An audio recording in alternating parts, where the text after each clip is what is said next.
தலைமை கழக நிர்வாகிகளே, அமைச்சர் பெருமக்களே, மாவட்ட கழக செயலாளர்களே, நாடாளுமன்ற சட்டமன்ற உறுப்பினர்களே, செயற்குழு பொதுக்குழு உறுப்பினர்களே, கழகத்தில் பல்வேறு நிலைகளில் பணியாற்றி வரும் நிர்வாகிகளே, அனைத்திந்திய அண்ணா திராவிட முன்னேற்றக் கழக உடன்பிறப்புகளே, உங்கள் அனைவருக்கும் எனது பணிவான வணக்கம்.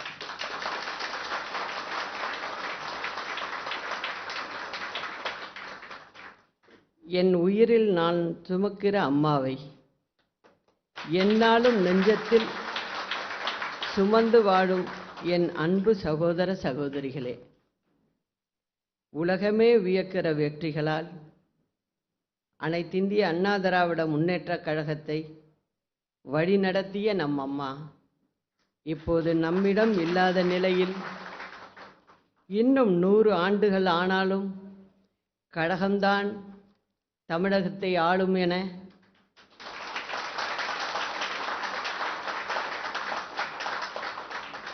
நம் அம்மா முன்வைத்து சென்றிருக்கிற நம்பிக்கையை காப்பதற்காக இங்கே நாம் கூடியிருக்கிறோம். நமக்கெல்லாம் அடையாளமாக, நமக்கெல்லாம் பெருமைகள் பல தேடித்தந்து இந்த இயக்கத்தின் இதயமாக, நம் ஒவ்வொருவரின் இதயத்தின் இயக்கமாக, எனக்கு எல்லாமுமாய்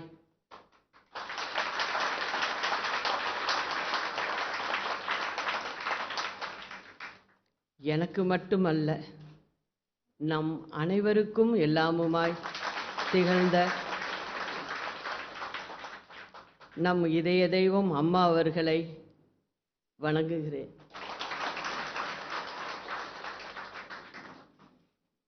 புரட்சித் தலைவருக்கு பிறகு தாயிருந்து நம்மை வழிநடத்திய தன்னிகரில்லா இந்த மாபெரும் இயக்கத்திற்கு என்னை கழக பொதுச் செயலாளராக ஒருமனதாக தேர்வு செய்து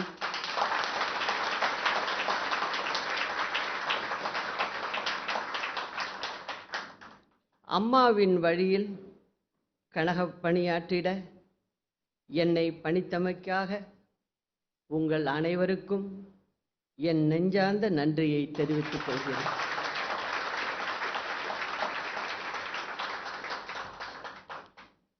ஆயிரம் கூட்டங்களுக்கு நான் அம்மாவோடு சென்றிருக்கிறேன்.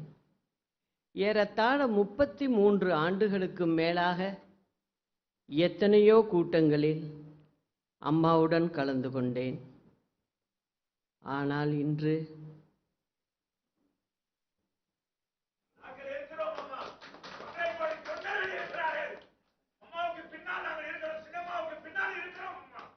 மேடைக்கு வந்து உங்களிடையே பேசுகிற ஒரு சூழல்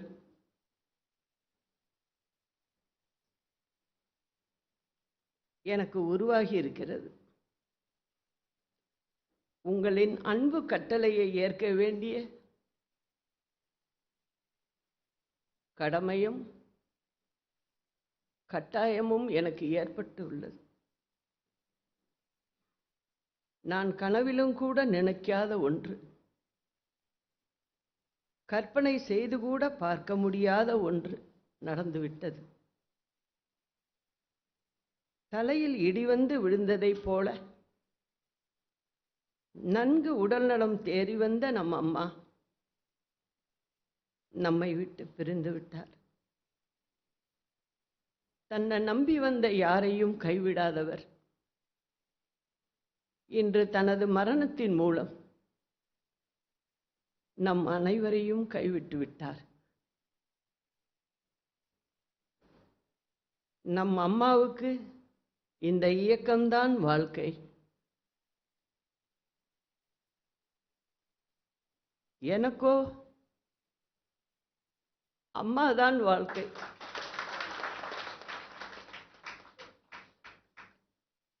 ஆனால் இறைவன் தன் அன்பு மகளை தன்னிடம் அழைத்து கொண்டு விட்டார். 75 நாட்கள் எவ்வளவோ போராட்டங்கள், நம் அம்மாவை மீட்டுவிட வேண்டும் என்கிற மருத்துவர்கள் போராட்டத்தோடு கோடான கோடி தொண்டர்களாகிய நமது ஆன்மீக வழிபாடுகளும் ஒன்று சேர அவை நம் அம்மாவை காப்பாற்றிவிடும் என்று நான் உறுதியாக நம்பினேன். அதி தீவிர சிகிச்சை பிரிவில் இருந்து தனியறைக்கு வருகிற அளவுக்கு அம்மாவின் உடல்நிலையில் முன்னேற்றம் ஏற்பட்டது. எய்ம்ஸ் மருத்துவர்களை வரவழைத்தும் தலை சிறந்த சிகிச்சைகள் மேற்கொண்டோம். லண்டன் மருத்துவர்களை தொடர்ந்து சிங்கப்பூர் மருத்துவர்களின் பிசியோதெரப்பி சிகிச்சை தொடங்கப்பட்டது. இன்னும் சில நாளில் அம்மாவை பூரண நலம் பெற்ற முழுமதியாக போயஸ் தோட்டத்திற்கு அழைத்து வந்து விடுவேன் என்ற நம்பிக்கையோடு காத்திருந்த வேளையில் அம்மாவின் இதய துடிப்பை நிறுத்தி 10 கோடி தமிழ் மக்களின் பாசத்தாயை நம்மிடம் இருந்து இறைவன் பறித்து கொண்டான். இன்று நாட்டு அரசியலையே தென்னாட்டு பக்கம் திருப்பி காட்டிய ஒரு தேவதை இல்லாத அரசியல் மாடம் களையிழந்து நிற்கிறது. எனக்கோ அனைத்தையும் இழந்துவிட்டு நிற்கிற நிற்கதி நிலை. சில நிமிடங்கள் மட்டுமே அம்மாவை சந்தித்தவர்கள், சில முறை மட்டுமே அம்மாவை பார்த்தவர்கள், சில வினாடிகள் மட்டுமே அம்மாவிடம் பேசியவர்கள், அவர்களே இன்று அம்மாவின் பிரிவில் துடிக்கிறார்கள் என்றால் 33 வருடங்களை அம்மாவுடன் மட்டுமே என் வாழ்நாட்களை கரைத்துவிட்ட எனக்கு எப்படி இருக்கும் என்பதை வார்த்தைகளால் விவரிக்க முடியாது. அம்மாவின் அரசியல் ஆரம்ப காலம் முதல் இதய தெய்வம் அம்மா அவர்களோடு தொடர்ந்து பயணித்தேன். அப்போது யாரும் நினைத்து கூட பார்த்திருக்க மாட்டார்கள் அம்மா என்கிற அந்த வார்த்தை இந்த அளவுக்கு மக்கள் இதயத்தை ஊடுருவும் என்று. ஆனால் இத்தனை ஆண்டுகள் அவரோடு இருந்த என் ஆசையெல்லாம் அவர் நன்றாக இருக்க வேண்டும் என்பது மட்டும்தான். அக்கா கோட்டைக்கு கிளம்பிட்டீங்களா? அக்கா மதிய சாப்பாட்டிற்கு என்ன வேண்டும் என அனுதினமும் அம்மாவை பற்றிய சிந்திப்புகளிலேயே என் வாழ்நாட்களை செலவழித்தவள் நான். எனக்கு இப்போது 62 வயது ஆகிறது. கடந்த 33 ஆண்டுகளாக என்னுடைய 29வது வயது முதல் நம் இதய தெய்வம் அம்மாவோடு தான் இருந்துள்ளேன். அவரை விட்டு நான் பிரிந்திருந்த நாட்கள் மிக மிக குறைவு. அதை நாட்கள் என்று சொல்வதை விட அவருடைய கம்பீர குரலை நான் கேட்காத நேரம் குறைவு என்றுதான் சொல்ல வேண்டும். அம்மாவும் கழகமுமே உலகம் என்று வாழ்ந்த என்னை உங்களின் அன்பு கட்டளை எஞ்சியிருக்கும் காலத்தை அம்மா கட்டி காத்த கழகத்திற்காகவும் கோடான கோடி கழக கண்மணிகளுக்காகவும் நான் வாழ வேண்டும் என்கிற உறுதியை எனக்குள் எடுக்க வைத்திருக்கிறது. அம்மாவுக்கென்று ஆசைகள் இருந்தது. அவர் வாழ்ந்த வாழ்க்கைக்கு ஒரு அர்த்தம் இருந்தது. அது இந்த இயக்கம் வாழ வேண்டும், தமிழ் மக்களை இந்த இயக்கம் வாழ வைக்க வேண்டும் என்பதுதான். இத்தனை ஆண்டு காலமாக அது நிறைவேறியது. இனிமேலும் அது நிறைவேறிக் கொண்டுதான் இருக்கும்.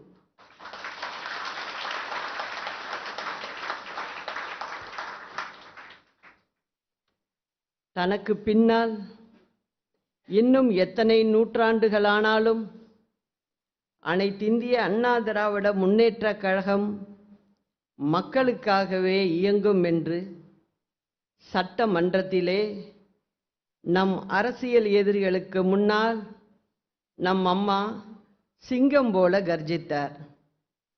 அது அவர்களுக்கு மட்டும் பதில் அல்ல, அம்மா இந்த உலகுக்கே சொன்ன செய்தி அது.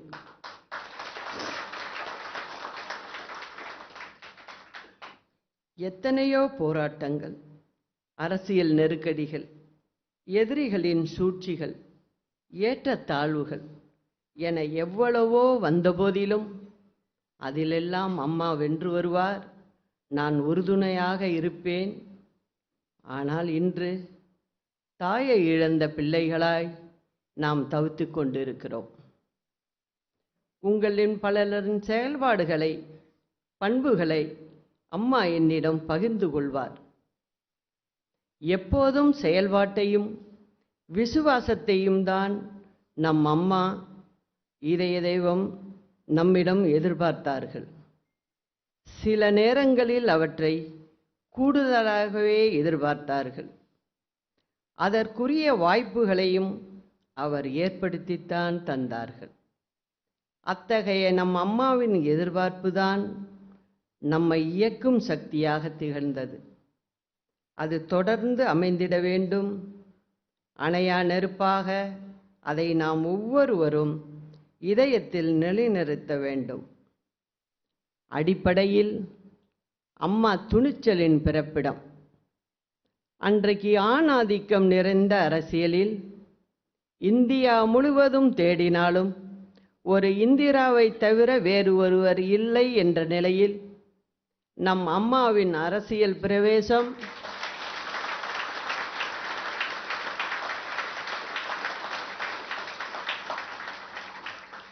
பெண் இனத்திற்கே ஒரு வழிகாட்டுதலையும் வலிமையையும் நம்பிக்கையையும் கொடுத்தது. அரசியல் மாடங்களில் பெண்கள் பங்கேற்று பெரும் புகழ் சேர்க்க முடியும் என்கிற புரட்சிகர வரலாறு நம் அம்மாவால் தான் உருவானது.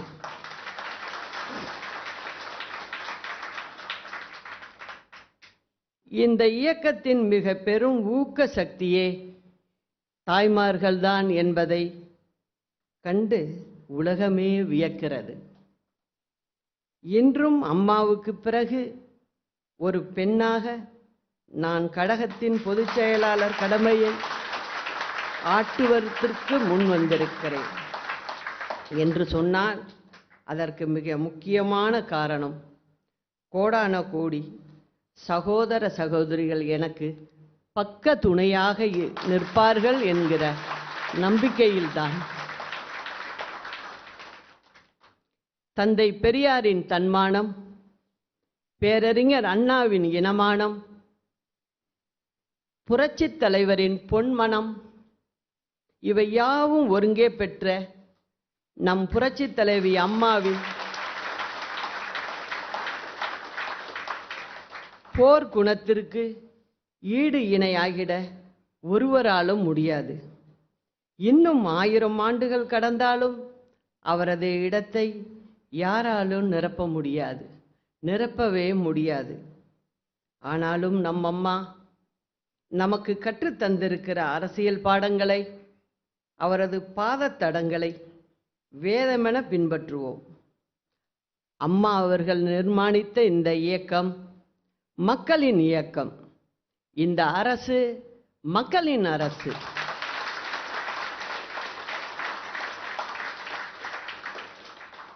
அவர் காட்டிய வழியில்தான் நம் பாதை, அவர் காட்டிய பாதையில்தான் நமது பயணம்.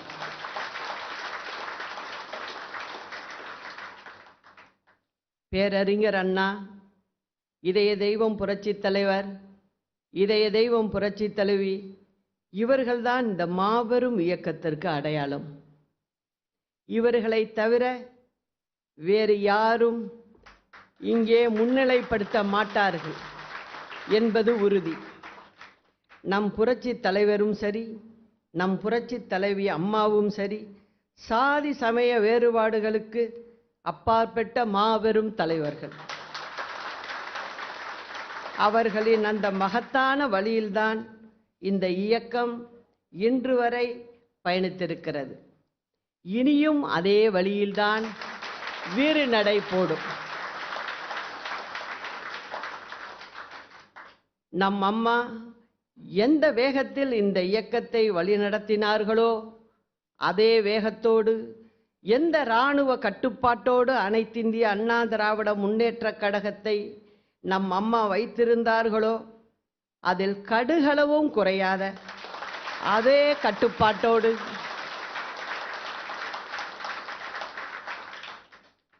உழைக்கும் தொண்டர்களுக்கு உயர்வளித்து அழகு பார்க்க எந்த அளவுகோலை நம் அம்மா கொண்டிருந்தார்களோ அந்த அளவுகோலோடு நம் அம்மா காட்டிய வழியில் இருந்து இம்மி கூட விலகாமல் இந்த இயக்கத்தை கொண்டு செலுத்துவோம். கனி வெளியே தெரியும், காய் வெளியே தெரியும், பூ வெளியே தெரியும், இலை வெளியே தெரியும், கிளை வெளியே தெரியும். ஆனால் இதையெல்லாம் தாங்கி பிடித்து கொண்டிருக்கும் வேர் வெளியே தெரியாது.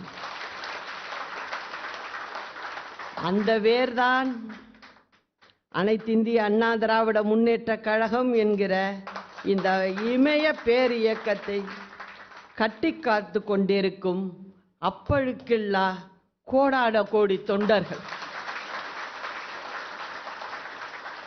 அவர்களின் உழைப்புத்தான் இந்த இயக்கத்தின் உயிர்நாடி என்பதை உணர்ந்து கழகத்தின் தொண்டர்களை நாம் கண் இமையாக காப்போம். தமிழக மக்களால் ஆராதிக்கப்படுகிற கழக அரசின் மீதான மக்களின் அன்பில் குன்றுமணி அளவுக்கு குறைவராது பாதுகாப்போம். நம் கருணை தாயின் மறைவில், அந்த சரித்திரத்தின் நிறைவில் கழகத்தை வீழ்த்திடலாம் என்று கணக்கு போட்ட சூது மதியாளர்களின் சூழ்ச்சிகளை முறியடித்து தாய் வழி வந்த தங்கங்கள் எல்லாம் ஓர் வழி நின்று நேர்வழி சென்றால் நாளை நமதே என்ற மக்கள் திலகத்தின் வாய்மொழியையே நாம் எந்நாளும் தாய்மொழியாக ஏற்போம்.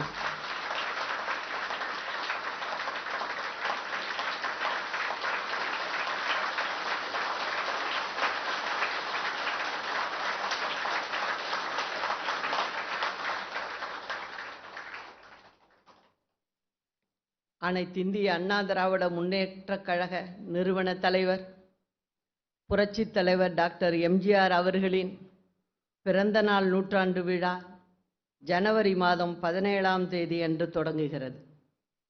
இவ்விழாவினை நாடு போற்றும் வகையில் கொண்டாட வேண்டும் என்பது புரட்சித் தலைவி அம்மா அவர்களின் கனவாக இருந்தது.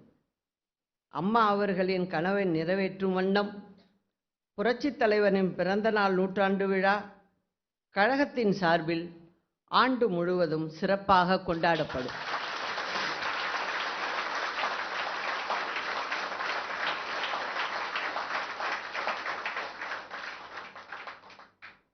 புரட்சித் தலைவர் பிறந்தநாள் நூற்றாண்டின் நினைவாக சிறப்பு அஞ்சல் தலையும் அவரது திருவுருவம் பொறிக்கப்பட்ட சிறப்பு நாணயமும் வெளியிட அனைத்திந்திய அண்ணா திராவிட முன்னேற்றக் கழகத்தின் சார்பில் மத்திய அரசை வலியுறுத்துவோம் என்பதையும் தெரிவித்துக் கொள்கிறேன்.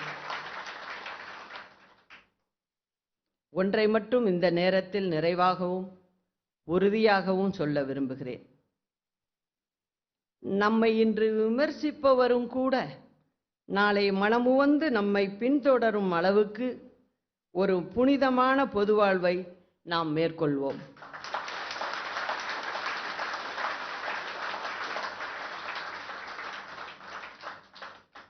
இன்னும் எவ்வளவு காலம் நான் வாழ்கிறேனோ அதன் முழுமையையும் கழகத்தின் நலத்திற்கும் தமிழகத்தின் வளர்ச்சிக்கும் உரித்தாக்கிக் கொண்டு உழைப்பேன்.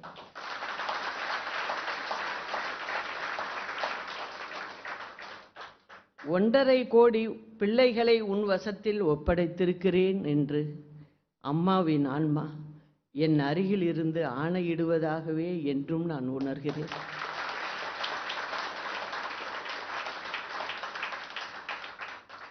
புரட்சித் தலைவி அம்மா அவர்களின் லட்சிய கனவுகளை உயிராக காப்பதற்கு நாம் அனைவரும் இந்நாளில் உறுதியேற்போம்.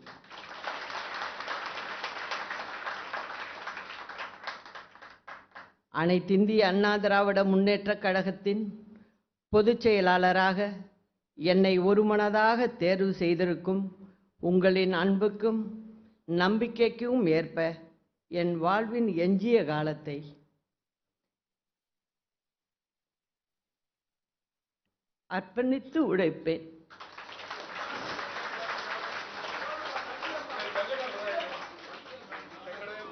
நமது பண்பாட்டையும் கலாச்சாரத்தையும் அம்மா வழியில் பின்பற்றுவோம். அம்மா அவர்கள் வகுத்து தந்திருக்கும் நெறிமுறையில் நெல்முனையளவும் மாறாமல் இந்த இயக்கத்தின் பொதுச் செயலாளராக பணியாற்றுவேன் என்பதை மீண்டும் ஒரு முறை தெரிவித்துக்கொண்டு என்னுடைய பணிகள் எல்லாம் வெற்றி பெற உங்களின் ஒத்துழைப்பும் இறைவனின் ஆசீர்வாதத்தையும் வேண்டுகிறேன். தந்தை பெரியாரின் தன்மானம், பேரறிஞர் அண்ணாவின் இனமானம், புரட்சித் தலைவரின் கனிவு, புரட்சித் தலைவி அம்மா நமக்கு போதித்த துணிவு, இவற்றையே உயிராக உணர்வாக போற்றுவோம். எங்கள் அம்மா புகழை இப்புவியே சொல்லும். எப்படை வரினும் இப்படையே வெல்லும் என்று உறுதி கூறி மக்களால் நான், மக்களுக்காகவே நான் என்று முழக்கமிட்ட நம் அம்மாவின் வழியில் நம் பயணத்தை மேற்கொள்வோம். நன்றி, வணக்கம்.